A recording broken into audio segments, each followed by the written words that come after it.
Hello and welcome dear friends. Last video lecture ની અંદર આપણે ઇલેક્ટ્રોન એફિનિટી અને ઇલેક્ટ્રોન પ્રાપ્તિ એન્થાલ્પી વિશે વાત કરી ગયા છીએ. ઇલેક્ટ્રોન પ્રાપ્તિ એન્થાલ્પી કેટલી બાબત ઉપર આધાર રાખે, આવર્ત કોષ્ટકની અંદર કઈ રીતે વેરી કરશે, એમાં ક્યાં ક્યાં અપવાદ આવે છે, એ બધી જ વાત થઈ ગઈ છે. એના પછી આજના લેક્ચરની અંદર આપણે વાત કરવા જઈ રહ્યા છીએ વિદ્યુત ઋણતા. ખૂબ જ મહત્વનો ટોપિક અને વિદ્યુત ઋણતાનો જે કોન્સેપ્ટ છે આગળ જતા ખૂબ જ ઉપયોગી બનશે. વિદ્યુત ઋણતા ઇંગ્લિશમાં કહીશું ઇલેક્ટ્રોન નેગેટિવિટી EN. પહેલા તો વિદ્યુત ઋણતા એટલે શું એ સમજી લઈએ.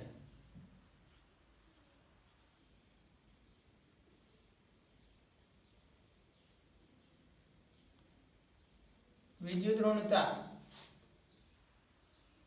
EN ઇલેક્ટ્રોનેગેટિવિટી આ રીતે દર્શાવે છે. વિદ્યુત ઋણતા કોને કહેવાય? તો લાસ્ટ ટાઈમ આપણે એક ટોપિક ભણી ગયા હતા ઇલેક્ટ્રોન એફિનિટી. ઇલેક્ટ્રોન એફિનિટી મતલબ ઇલેક્ટ્રોન મેળવવાની ક્ષમતા, વૃત્તિ અથવા તો ઈચ્છા. એને આપણે ઇલેક્ટ્રોન એફિનિટી કીધું હતું કે કોઈ પરમાણુ ઇલેક્ટ્રોન સરળતાથી મેળવતો હોય એની ઇલેક્ટ્રોન એફિનિટી એ વધારે હોય એવું શીખી ગયા હતા. હવે વિદ્યુત ઋણતા અને ઇલેક્ટ્રોન એફિનિટી આમ જોતા તો એક જેવું જ લાગે. વિદ્યુત ઋણતા એટલે એનો મીનિંગ પણ થાય ઇલેક્ટ્રોન ખેંચવાની ક્ષમતા. Short and sweet. વિદ્યુત ઋણતા એટલે શું? ઇલેક્ટ્રોન ખેંચવાની ક્ષમતા. ઇલેક્ટ્રોન એફિનિટી જેવું જ, પરંતુ બે વચ્ચે જે મેઇન ડિફરન્સ છે એ એવો છે ઇલેક્ટ્રોન એફિનિટી કોઈ એકલો પરમાણુ હોય, વાયુરૂપ પરમાણુ એકલો છે ત્યારે જે ઇલેક્ટ્રોન ખેંચવાની ક્ષમતા ધરાવે છે એને આપણે ઇલેક્ટ્રોન એફિનિટી કહીશું. જ્યારે વિદ્યુત ઋણતા એટલે શું? કોઈ એક અણુ છે બે પરમાણુનો બનેલો, જેમ કે HCl, હાઇડ્રોજન અને ક્લોરીન બેમાંથી બને. તો આ અણુમાં જે H અને Cl વચ્ચેનો જે બંધ હોય એ બંધ બે ઇલેક્ટ્રોનનો બનેલો હોય અને આ બંધના ઇલેક્ટ્રોન ખેંચવાની ક્ષમતા એટલે એને આપણે કહીશું વિદ્યુત ઋણતા. વ્યવસ્થિત જોઈએ તો વધારે ખ્યાલ આવે. વિદ્યુત ઋણતા સાથે સાથે અહીંયા જોતા જઈએ છે ઇલેક્ટ્રોન એફિનિટી EA.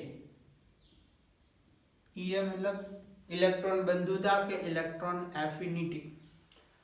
વિદ્યુત ઋણતા ઇલેક્ટ્રોન એફિનિટી આપણે કોને કીધું હતું પહેલા?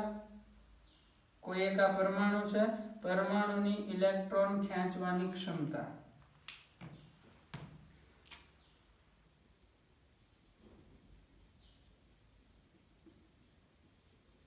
ઇલેક્ટ્રોન ખેંચવાની ક્ષમતા અથવા ઇલેક્ટ્રોન મેળવવાની ઈચ્છા.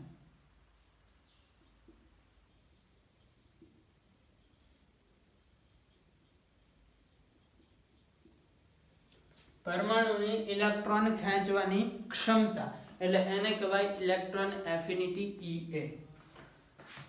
સેકન્ડ છે વિદ્યુત ઋણતા. વિદ્યુત ઋણતા કોને કહેવાય? કોઈ એક અણુ છે,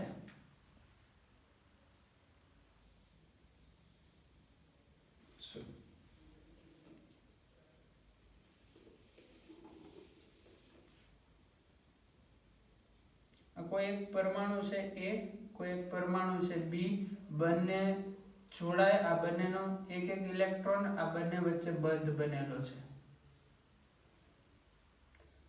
આ બંધના ઇલેક્ટ્રોન ખેંચવાની ક્ષમતા, આ બંધના જે ઇલેક્ટ્રોન છે એ ખેંચવાની ક્ષમતા અણુમાંથી બંધના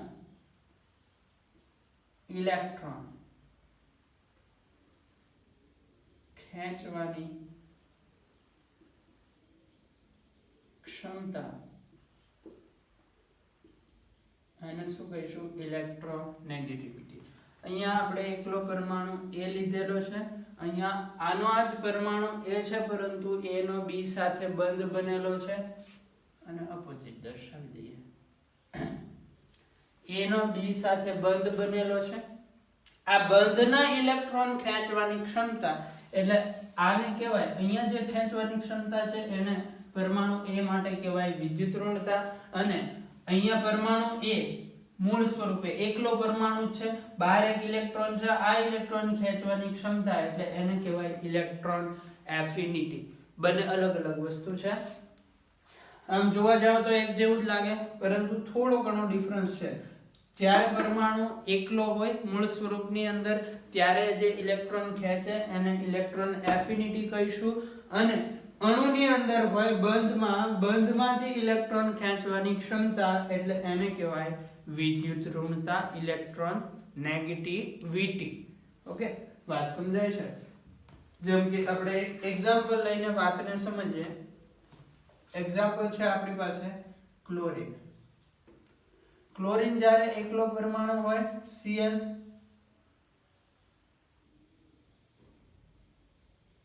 ઇલેક્ટ્રોન નથી દર્શાવતો આમાં, આ ક્લોરીન એકલો પરમાણુ છે. અત્યારે જે ઇલેક્ટ્રોન ખેંચવાની ક્ષમતા ધરાવશે આને કહીશું ક્લોરીનની ઇલેક્ટ્રોન એફિનિટી Ea. અને ક્લોરીન જ્યારે HCl ની અંદર હોય ત્યારે હાઇડ્રોજન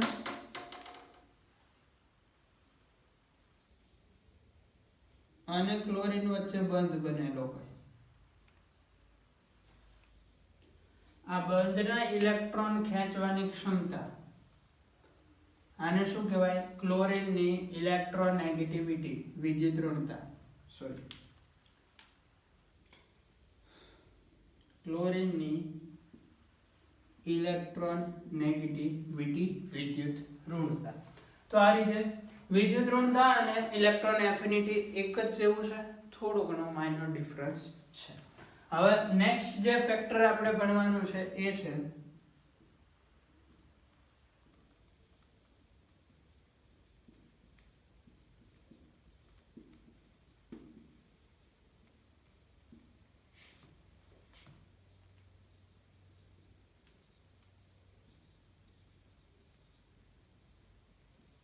વિદ્યુત ઋણતાને અસર કરતા પરિબળ. બે પરિબળ આવશે, આમાંથી પહેલું પરિબળ વિદ્યુત ઋણતા ઇલેક્ટ્રોન એફિનિટી જેવું જ છે. તો ઇલેક્ટ્રોન એફિનિટીને અસર કરતા પરિબળની જેમ ઇલેક્ટ્રોન એફિનિટી જે પરિબળ ઉપર ડિપેન્ડ કરતી હતી એ જ પરિબળ ઉપર વિદ્યુત ઋણતા ડિપેન્ડ કરશે. પરંતુ અહીંયા ઇલેક્ટ્રોન એફિનિટીમાં યાદ કરો, લાસ્ટ લેક્ચર જે આપણે ભણી ગયા છીએ એ યાદ કરો. ઇલેક્ટ્રોન એફિનિટીને અસર કરતા પરિબળ 3 આવતા હતા. પહેલું પરિબળ પરમાણુય ત્રિજ્યા. પરમાણુય ત્રિજ્યા જેમ ઓછી એમ ઇલેક્ટ્રોન એફિનિટી આપણને વધારે મળતી હતી. સેકન્ડ જે પરિબળ છે એ Z ઇફેક્ટિવ. Z ઇફેક્ટિવ જેમ વધે એમ ઇલેક્ટ્રોન એફિનિટી વધતું હતું. અને લાસ્ટનું પરિબળ છે સ્થાયી રચનાઓ, અર્ધપૂર્ણ અને સંપૂર્ણ ભરાયેલ રચનાઓ. જો અર્ધપૂર્ણ કે સંપૂર્ણ ભરાયેલ રચના હોય તો એવા પરમાણુ માટે ઇલેક્ટ્રોન એફિનિટી ઓછી આવે, કારણ સ્થાયી રચના છે, ઇલેક્ટ્રોન મેળવવાની વૃત્તિ ધરાવતું નથી. એ પરિબળ અહીંયા ડિપેન્ડ નહીં કરે. બાકીના બે પરિબળ આવશે. છેલ્લું પરિબળ નહીં આવે. શું કામ? કારણ કે ઇલેક્ટ્રોન એફિનિટી પરમાણુ સ્થાયી અવસ્થામાં છે અને ઇલેક્ટ્રોન આપવાની વાત છે. જ્યારે ઇલેક્ટ્રોન નેગેટિવિટીમાં એવું નથી. ઇલેક્ટ્રોન નેગેટિવિટીમાં પરમાણુ છે એ બંધથી જોડાયેલો છે અને આ બંધના ઇલેક્ટ્રોન એને ખેંચવાના છે. હવે બંધથી જોડાઈ ગયો હોય તો પછી એમાં એની ઇલેક્ટ્રોન રચના પોતાની કોઈ અસર કરશે નહીં, કારણ કે પછી તો પરમાણુની વિદ્યુત ઋણતા એટલે ઇલેક્ટ્રોન મેળવવાની વૃત્તિ હશે તો એ ખેંચતો હશે. બીજું કે વિદ્યુત ઋણતાથી ક્યારે એવું નથી બનતું કે પરમાણુ, માન લો કે અહીંયા A અને B બંને કંઈક વિદ્યુત ઋણતા ધરાવતા હશે. B ની પોતાની કંઈક ઇલેક્ટ્રોન ખેંચવાની ક્ષમતા હશે, A ની પોતાની કંઈક ઇલેક્ટ્રોન ખેંચવાની ક્ષમતા હશે. બધા પાસે ઇલેક્ટ્રોન ખેંચવાની ક્ષમતા હોય, કોઈકની વધારે હોય, કોઈકની ઓછી હોય. જો B ની ઇલેક્ટ્રોન નેગેટિવિટી En ઓછી હોય, A ની વધારે હોય, તો આ બંને ઇલેક્ટ્રોન છે એ તરફ સહેજ ખેંચાયેલા રહે. A ની વિદ્યુત ઋણતા વધારે છે એનો મતલબ એવો નથી કે આ બંને ઇલેક્ટ્રોન A લઈ લેશે, એવું નહીં બને. હા, A તરફ થોડાક ખેંચાયેલા રહેશે, થોડો ઘણો વધારે હિસ્સો A ધરાવતો હશે. શોર્ટ એન્ડ સ્વીટ વિદ્યુત ઋણતા એવી વસ્તુ છે, માન લો કે બે પાર્ટનર છે A અને B, આ વચ્ચે જે બંધ બન્યો એ બેની પાર્ટનરશિપ થી બનેલો છે. A પાસે વધારે ક્ષમતા છે તો પાર્ટનરશિપ થી જે રોકાણ કર્યું છે અહીંયા બંધનું છે, ઇલેક્ટ્રોનનું છે, તો એ પોતે થોડાક ઇલેક્ટ્રોન વધારે ખેંચી રાખશે. જેમ કે આપણે પૈસા વિચારીએ, બંનેની પાર્ટનરશિપ ત્યાં એક બિઝનેસ છે, તો બિઝનેસમાંથી જે પ્રોફિટ છે જો એની ક્ષમતા વધારે હશે તો થોડો ઘણો એ પોતાની તરફ વધારે ખેંચી રાખશે. એવી જ વસ્તુ અહીંયા છે ઇલેક્ટ્રોન નેગેટિવિટીમાં. અહીંયા ઇલેક્ટ્રોનની પાર્ટનરશિપ છે, એની ક્ષમતા વધારે છે તો એ પોતાની તરફ ખેંચી રાખે. બાકી એમાં એની ઇલેક્ટ્રોન રચના કે આતે એવું કોઈ જ ફેક્ટર ઇફેક્ટ કરતું નથી.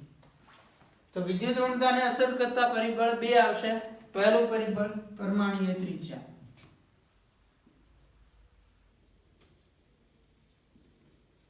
પરમાણુય ત્રિજ્યા કઈ રીતે ઇફેક્ટ કરે? સપોઝ કે કોઈ બે પરમાણુથી બંધ બનેલો છે A અને B વચ્ચે. આ છે A નું કદ,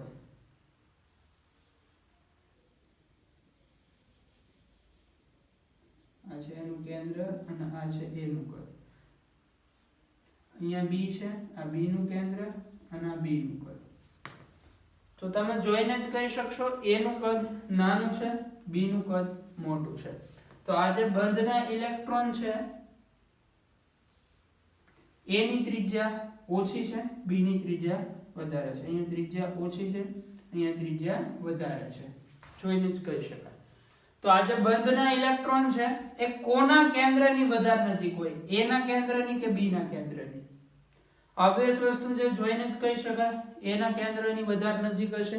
મતલબ આ બંને ઇલેક્ટ્રોનનું આકર્ષણ A તરફ વધારે છે કારણ કે એનું કેન્દ્ર નજીક છે. B નું કેન્દ્ર દૂર છે તો આકર્ષણ એટલું બધું લગાડી શકશે નહીં.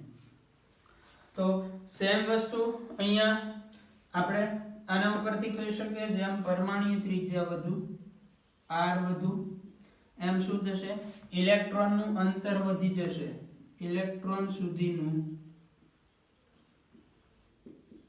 અંતર વધુ. હવે ઇલેક્ટ્રોન સુધીનું અંતર વધે એટલે શું થાય? આકર્ષણ ઘટે. અને આ આકર્ષણ શું છે? ઇલેક્ટ્રોન ખેંચવાની ક્ષમતા, મતલબ આકર્ષણ કરવાની ક્ષમતા. આકર્ષણ ઘટે છે તો En વિદ્યુત ઋણતા શું થશે? ઓબ્વિયસલી ઘટવાની છે. તો અહીંયા En ઘટે. R વધે એમ En ઘટે. અને ઉપરથી સંબંધ મળી ગયો. R ચલે છે 1/En. R જેમ વધે એમ En ઘટશે. પછી વિદ્યુત ઋણતાને અસર કરતું બીજું જે પરિબળ છે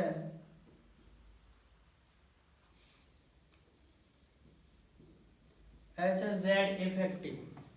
ફરીથી આવો જ એક કેસ વિચારીએ. હવે બે અલગ અલગ બીજા પરમાણુ લઈએ, X અને Y વચ્ચે બંધ બનેલો છે. અહીંયા હવે ત્રિજ્યાને ધ્યાનમાં લેવાની નથી, અહીંયા માત્ર Z ઇફેક્ટિવ ધ્યાનમાં લેવાનો છે. માની લો કે આના માટે Z ઇફેક્ટિવ વધારે છે, આના માટે Z ઇફેક્ટિવ ઓછો છે. અહીંયા વચ્ચે ઇલેક્ટ્રોન રહેલા હશે, બે ઇલેક્ટ્રોન થી બંધ બનેલો, એક બંધમાં બે ઇલેક્ટ્રોન હોય, વચ્ચે ઇલેક્ટ્રોન રહેલા છે. X નું Z ઇફેક્ટિવ વધારે છે Y કરતા. Z ઇફેક્ટિવ વધારે હોય એટલે શું થાય? ધન વીજભાર વધારે ને, ધન વીજભાર વધારે તો ઇલેક્ટ્રોન ને વધારે ખેંચી શકે, કારણ કે અહીંયા ખેંચવા વાળા વધારે હશે Y ની રિસ્પેક્ટમાં. વાત સમજાય છે? અહીંયા ખેંચવા વાળા વધારે હશે તો ઇલેક્ટ્રોન ને પોતાની તરફ ખેંચી રાખશે. મતલબ X અને Y બંનેમાંથી ઇલેક્ટ્રોન ખેંચવાની ક્ષમતા કોને પાસે વધારે છે? જેના પાસે Z ઇફેક્ટિવ ધન વીજભાર વધારે હોય એ જ વધારે ખેંચી શકે. મતલબ વિદ્યુત ઋણતા કોની વધારે છે? X ની. તો Z ઇફેક્ટિવ ઉપરથી શું લખાય? Z ઇફેક્ટિવ વધે, આકર્ષણ વધે. અને આકર્ષણ એટલે શું? ઇલેક્ટ્રોન ખેંચવાની ક્ષમતા. અને એને જ શું કહીએ છીએ આપણે? વિદ્યુત ઋણતા.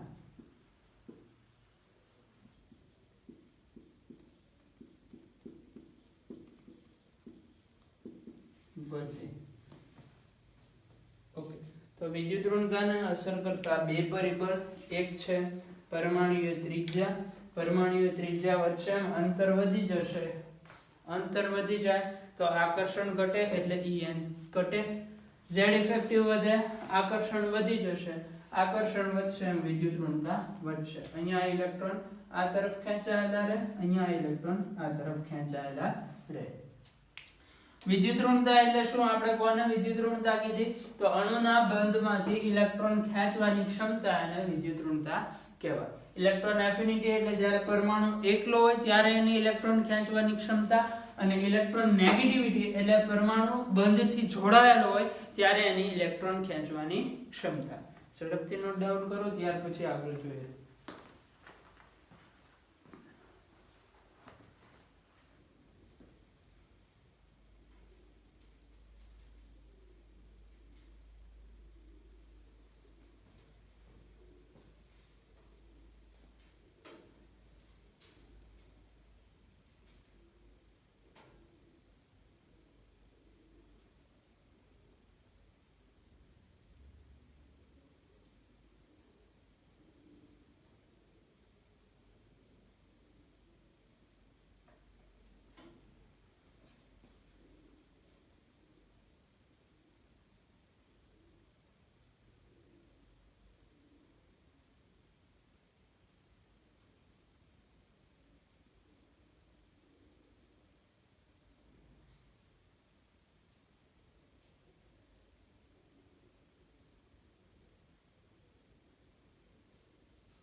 એના પછી નેક્સ્ટ પીરિયોડિક ટેબલ ની અંદર ઇલેક્ટ્રોન નેગેટિવિટી કઈ રીતે વેરી કરે છે એ જોવાનું છે.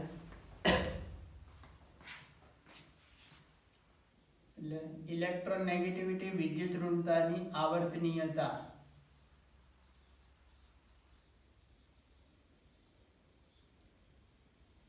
એમાં પહેલું જોશું આપણે આવર્ત માટે. તો આવર્ત માટે શું કહી શકાય? આવર્તમાં જ્યારે આપણે ડાબીથી જમણી તરફ જઈશું, આવર્તમાં ડાબીથી જમણી તરફ જતા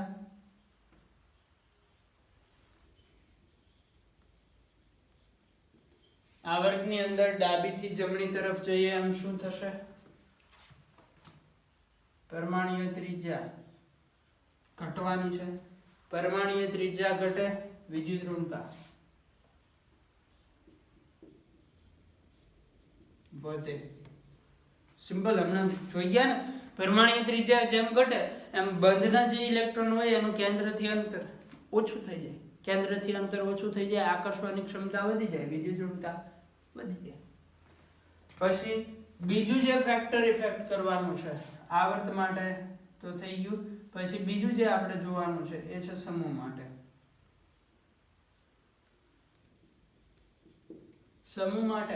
સમૂહ માટે શું કરવાનું? ઉપરથી નીચે જવાનું.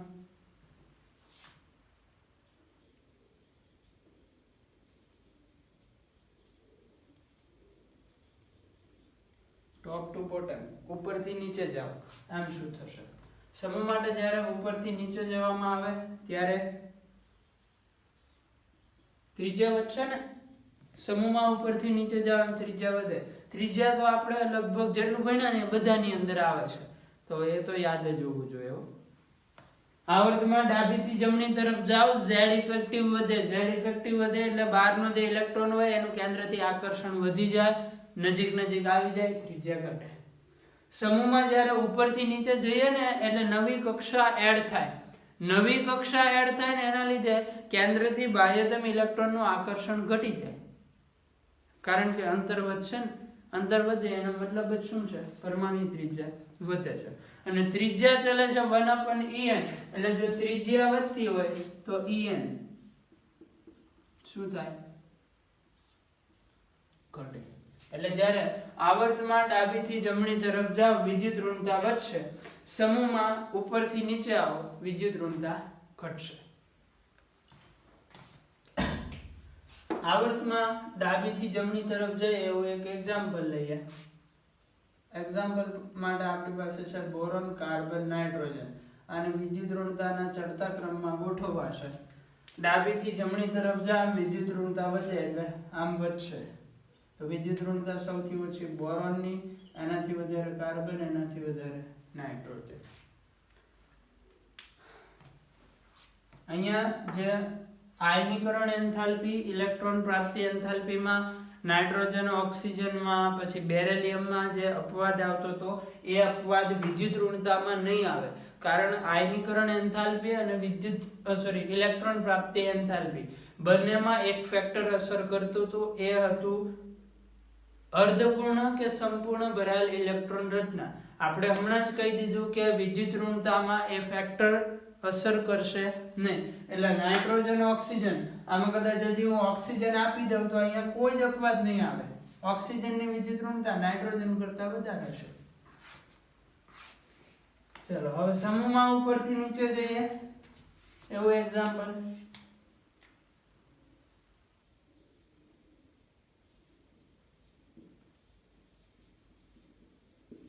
વિદ્યુત ઋણતાના ચડતા ક્રમની અંદર ગોઠવો. સમૂહમાં ઉપરથી નીચે જઈએ વિદ્યુત ઋણતા ઘટે એટલે આની સૌથી ઓછી હોય. આમ જઈએ આ સમૂહમાં ઉપરથી નીચે જ થયું ને, એક સમૂહના તત્વો છે બધા, એટલે આમ જેમ જઈએ આમ વિદ્યુત ઋણતા ઘટતી જાય. તો આની સૌથી ઓછી, પછી સેલોરિયમ, સલ્ફર, ઓક્સિજન. આ રીતે વિદ્યુત ઋણતાનો ક્રમ આવશે. ઓકે, તો આ વાત થઈ ગઈ આવર્ત માટે અને સમૂહ માટે વિદ્યુત ઋણતાની. હવે પછી શું જોવાનું આવશે?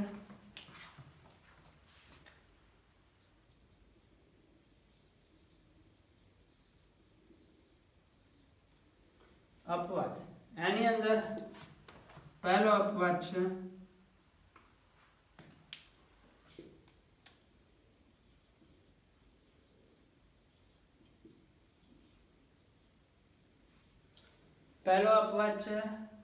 સમૂહ નંબર 18. સમૂહ નંબર 18 ની માટે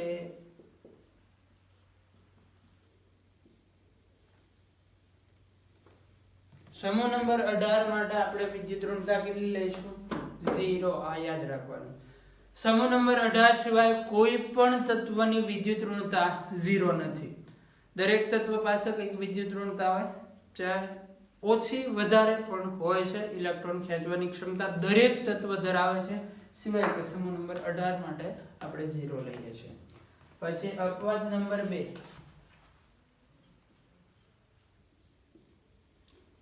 અપવાદ નંબર 2 ની અંદર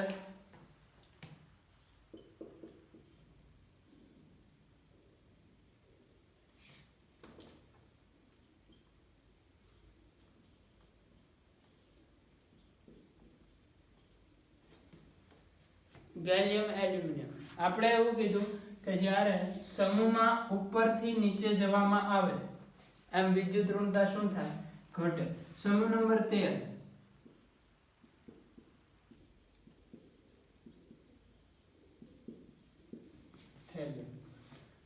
સમૂહમાં ઉપરથી નીચે જાવ વિદ્યુત ઋણતા ઘટવી જોઈએ, અહીંયા વધારો જોવા મળે છે, એટલે આ એક અપવાદ છે. આમાં કોઈ અપવાદ નથી. પછી અપવાદ નંબર 3. 12મો સમૂહ તમે જોશો, સમૂહ નંબર 12 ડી બ્લોકમાં આવે છે. 12મા સમૂહમાં પ્રથમ તત્વ આવશે ઝિંક, એન નીચે કેડમિયમ મર્ક્યુરી. સમૂહમાં નીચે જ આમ વિદ્યુત ઋણતા ઘટવી જોઈએ, પરંતુ આમાં ક્રમશઃ વધતી જાય છે. એટલે પછીનો અપવાદ છે સમૂહ નંબર 12.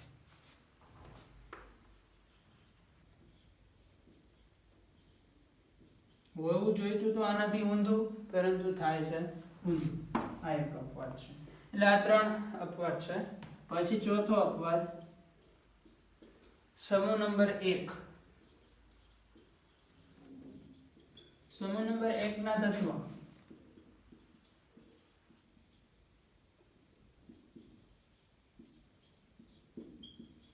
નીચે જામ શું થવું જોઈએ તો વિદ્યુત ઋણતા ઘટે. તો અહીંયા એવું જોવા મળે છે, આ ઘટે ઘટે ઘટે. પછી આ બે ઘટવાના બદલે બે ની સરખી છે. સીઝિયમ અને ફ્રાન્સિયમ માટે En નું મૂલ્ય સરખું છે. એટલે અહીંયા ઘટતું નથી, એ અપવાદ છે. પછી સીઝિયમ અને ફ્રાન્સિયમ નું જે વિદ્યુત ઋણતાનું મૂલ્ય છે, આવર્ત કોષ્ટકમાં સૌથી ઓછું મૂલ્ય છે. સીઝિયમ અને ફ્રાન્સિયમ નું જે વિદ્યુત ઋણતાનું મૂલ્ય છે, આવર્ત કોષ્ટકમાં સૌથી ઓછું મૂલ્ય છે, એ યાદ રાખવાનું છે. એમાં પાછો 18મો સમૂહ ગણતરીમાં લેવાનો નથી.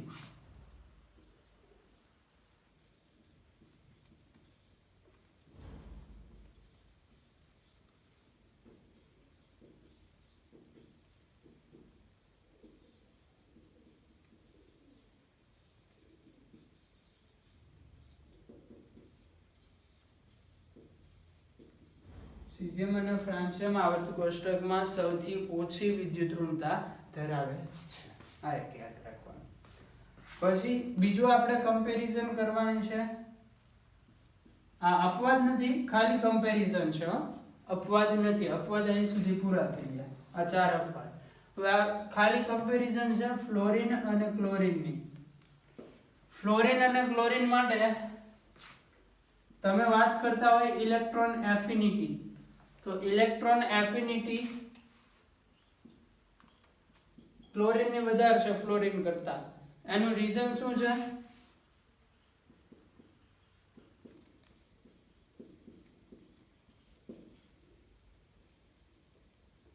કારણ એવું છે કે 2p માં ઇલેક્ટ્રોન નું અપાકર્ષણ થાય, વધારે કદ નાનું હોય.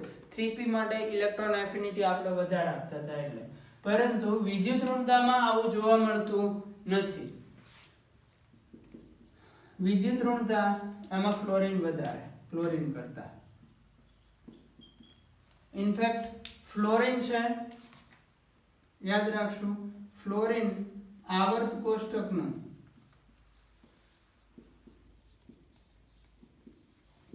સૌથી વધુ વિદ્યુત ઋણ તત્વ છે. સૌથી વધારે વિદ્યુત ઋણતા ફ્લોરિન ની છે. ફ્લોરિન માટે ઇલેક્ટ્રોનેગેટિવિટી છે 4.0. પછી સેકન્ડ નંબરે આવે છે ઓક્સિજન. આવર્ત કોષ્ટકનું બીજા નંબરનું વિદ્યુત ઋણ તત્વ. ઓક્સિજન માટે En નું મૂલ્ય છે 3.5 અને થર્ડ નંબરે આવે છે ક્લોરિન Cl. એના માટે ઇલેક્ટ્રોન નેગેટિવિટી નું મૂલ્ય છે 3.0. એટલે આવર્ત કોષ્ટકના પ્રથમ વિદ્યુત ઋણતાની દ્રષ્ટિએ પ્રથમ આવતા તત્વોમાં પહેલું ફ્લોરિન, પછી ઓક્સિજન ને પછી ક્લોરિન. એટલે આ જો ક્રમ પૂછાય ને તો ધ્યાન રાખવાનું એમસીક્યુમાં, કેમ કે ઘણા બધા સ્ટુડન્ટ અહીંયા ભૂલ કરી જાય છે. 4 એલિમેન્ટ આપ્યા હોય, એમાં 3 એલિમેન્ટ આ હોય, ફ્લોરિન, ઓક્સિજન, ક્લોરિન. વિદ્યુત ઋણતાના ચડતા કે ઉતરતા ક્રમમાં પૂછેલું હોય તો ઘણા બધા સ્ટુડન્ટ અહીંયા ભૂલ કરે. ઓક્સિજન કરતા ક્લોરિન ને વધારે માની લે, પરંતુ યાદ રાખવાનું સેકન્ડ નંબરે ઓક્સિજન આવે, થર્ડ નંબરે ક્લોરિન આવે. પછી વાત કરવાની છે હવે આ જે મૂલ્ય લખ્યા એ એકચ્યુઅલમાં વિદ્યુત ઋણતા માપી શકાય એવું યુનિટ નથી. તમે કઈ રીતે માપી શકો કે આટલા ઇલેક્ટ્રોન ખેંચશે? કે ઇલેક્ટ્રોન ખેંચવાની ક્ષમતા છે ને ક્ષમતાને આંકડામાં કઈ રીતે આપી શકાય? આ 4.0 એટલે 4 ઇલેક્ટ્રોન ખેંચશે એવું, બંધમાં તો 2 જ ઇલેક્ટ્રોન હોય, તો આંકડા આવ્યા ક્યાંથી? તો વિદ્યુત ઋણતા એકચ્યુઅલમાં માપી શકાય એવો યુનિટ નથી, છતાં પણ વિદ્યુત ઋણતાને માપવા માટેના કેટલાક માપક્રમ આપવામાં આવેલા છે, જેમ કે પોલિંગ માપક્રમ, મુલિકન માપક્રમ, એવા 2 થી 3 માપક્રમ છે. હવે આ માપક્રમ જોવાના છે. માપક્રમના આપણે ખાલી સૂત્ર યાદ રાખશું, એમાંથી દાખલા પૂછાતા નથી, સૂત્ર યાદ રાખવાના ખાલી. ઓકે, તો પહેલા આ નોટ કરો, પછી માપક્રમ વિશે જોઈએ.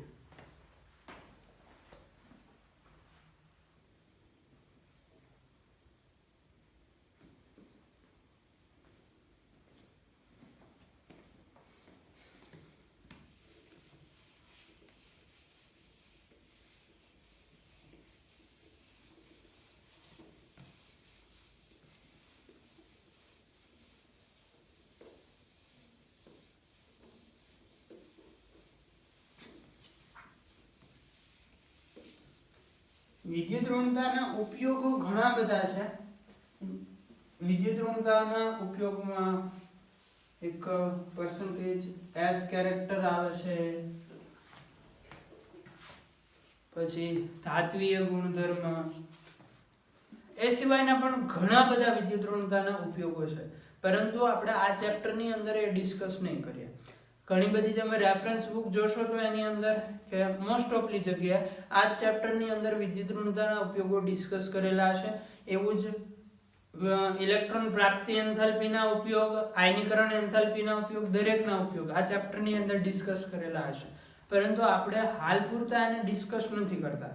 હા, આયનીકરણ એન્થાલ્પીના થોડા ઘણા ઉપયોગ કે વિદ્યુત ઋણતાનો ઉપયોગ આગળ જતા આ ચેપ્ટરમાં, હવે લાસ્ટ 1-2 ટોપિક બાકી છે એની અંદર આવશે, ત્યાં જોશું એનસીઈઆરટી બુક પ્રમાણે. બાકી વિદ્યુત ઋણતાના જે બીજા વધારેના ઉપયોગ છે, વધારાના મતલબ આપણા સિલેબસમાં જ છે, પરંતુ એ નેક્સ્ટ ચેપ્ટર જે આપણું છે કેમિકલ બોન્ડિંગ, એની અંદર આવશે, તો આપણે એની વાત ત્યારે કરીશું, અત્યારે એની વાત કરશું નહીં. હવે જોવાના છે વિદ્યુત ઋણતાના માપક્રમ, ઇલેક્ટ્રોન નેગેટિવિટીના માપક્રમ.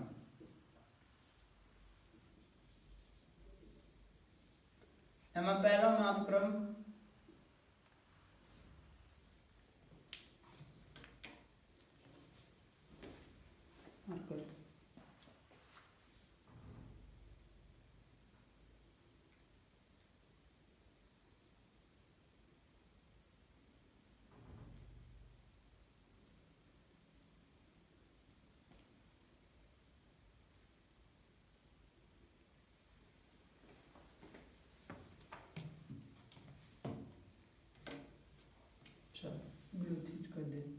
એમાં પહેલો માપક્રમ છે પોલિંગ માપક્રમ.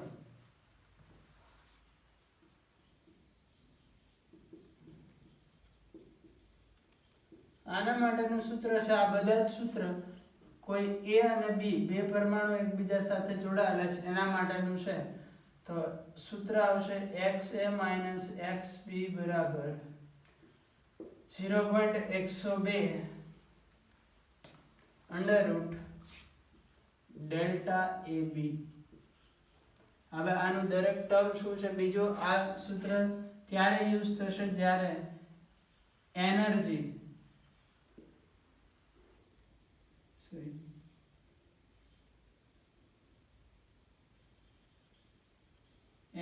નો યુનિટ હોય કિલો જૂલ પર મોલ, ત્યારે આનું આ સૂત્ર XA - XB 0.208 ડેલ્ટા AB.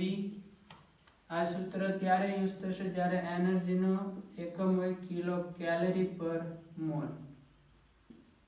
હવે આની અંદર X એટલે XA એટલે તત્વ A ની વિદ્યુત ઋણતા,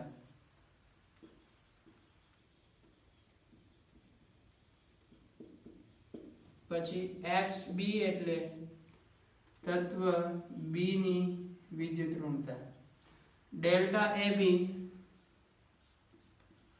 એ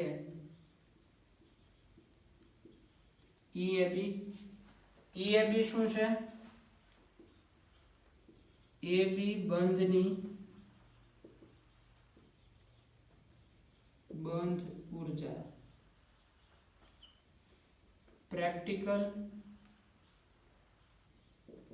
માઇનસ EAB થિયરિટિકલ.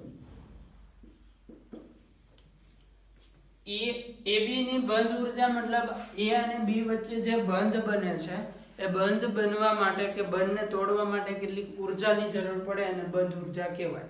આપણે આગળ જતા થર્મોડાયનેમિક્સ ચેપ્ટરની અંદર શીખીશું. અત્યારે આના વિશે ડિટેલ કોઈ જરૂર નથી, આટલી વસ્તુ યાદ રાખવાની. સેકન્ડ જે માપક્રમ છે, બીજો માપક્રમ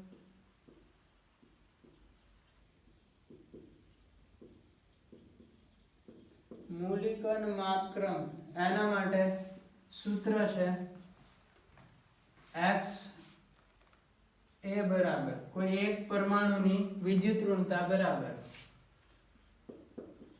IE મતલબ આયનીકરણ એન્થાલ્પી પ્લસ EA મતલબ ઇલેક્ટ્રોન એફિનિટી છેદમાં 2.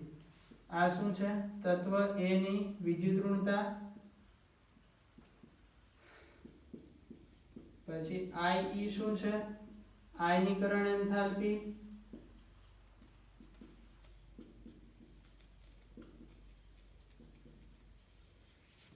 અને EA શું છે? ઇલેક્ટ્રોન બંધુતા. અને થર્ડ ઓલરેડ-રોચોવ માપક્રમ.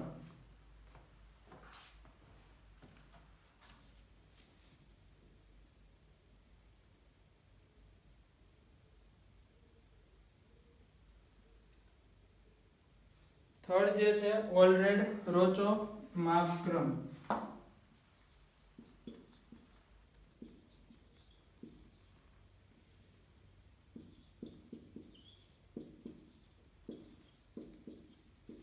સૂત્ર યાદ રાખવાના છે નામ સાથે કે મૂલ્યાંકનનું સૂત્ર આ, પોલિંગનું સૂત્ર આ.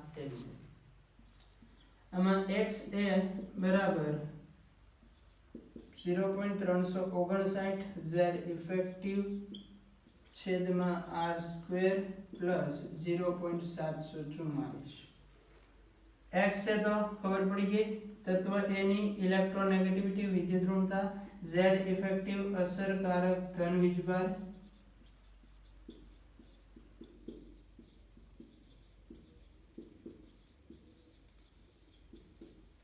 અને r એટલે પરમાણુય ત્રિજ્યા. તો આ રીતે વિવિધ માપક્રમ આપી શકાય. આજના લેક્ચરને આપણે અહીંયા સુધી રાખશું. અહીંયા વિદ્યુત ઋણતા ટોપિક આપણો કમ્પ્લીટ થાય છે. એની એપ્લિકેશન્સ છે એ આગળ જે ટોપિકમાં જ્યાં આવશે ત્યાં આપણે જોશું, અત્યારે સાથે જોતા નથી.